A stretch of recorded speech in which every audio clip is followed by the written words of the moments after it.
Hi friends, ಇವಾಗ ನೋಡಿ ನಾನು ಶ್ರೀನಗರದ ಸೆಂಟ್ರಲ್ ಪಾರ್ಟ್ ಅಂದರೆ ಲಾಲ್ ಚೌಕ್ ಹತ್ರ ಇದ್ದೀನಿ.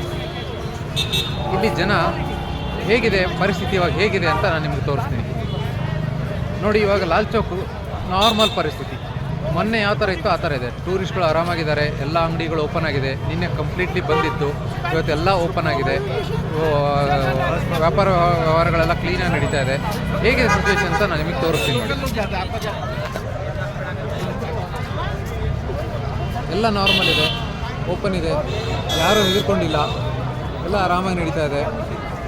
ಅಲ್ಲಿ ನೋಡಿ, ಪೊಲೀಸವರು ಇದ್ದಾರೆ, CRPF ಅವರು ಇದ್ದಾರೆ, ಎಲ್ಲ ಆರಾಮಾಗಿ ನಡೀತಾ ಇದೆ. This is Lal Chowk. ಎಲ್ಲ ಅಂಗಡಿಗಳು ಓಪನ್ ಆಗಿದ್ದಾವೆ, ಯಾವುದೇ ತೊಂದರೆ ಇಲ್ಲ. CRPF, ಜಮ್ಮು ಕಾಶ್ಮೀರ್ ಪೊಲೀಸ್ ಎಲ್ಲ ಸೆಕ್ಯೂರಿಟಿ ಇದೆ. ಕಾಶ್ಮೀರ ಇವಾಗ ಸೇಫ್ ಇದೆ ಅಂತ ಅನ್ನಿಸ್ತಾ ಇದೆ, ಯಾವುದೇ ತೊಂದರೆ ಇಲ್ಲ. ಟೂರಿಸ್ಟ್ಗಳು ಸಾವಿರಾರು ಜನ ಇದ್ದಾರೆ. ಬಟ್ ಮೊನ್ನೆ ಕಂಪೇರ್ ಮಾಡಿದರೆ ಇವತ್ತು ಕಮ್ಮಿ ಇದೆ. ಸೊ ಹೆದರ್ಕೊಂಡು ಹೋಗಿರೋರು ಊರಿಗೆ ಹೋಗಿದ್ದಾರೆ. ತುಂಬ ಜನ ಇಲ್ಲೂ ಧೈರ್ಯವಾಗೂ ಇದ್ದಾರೆ.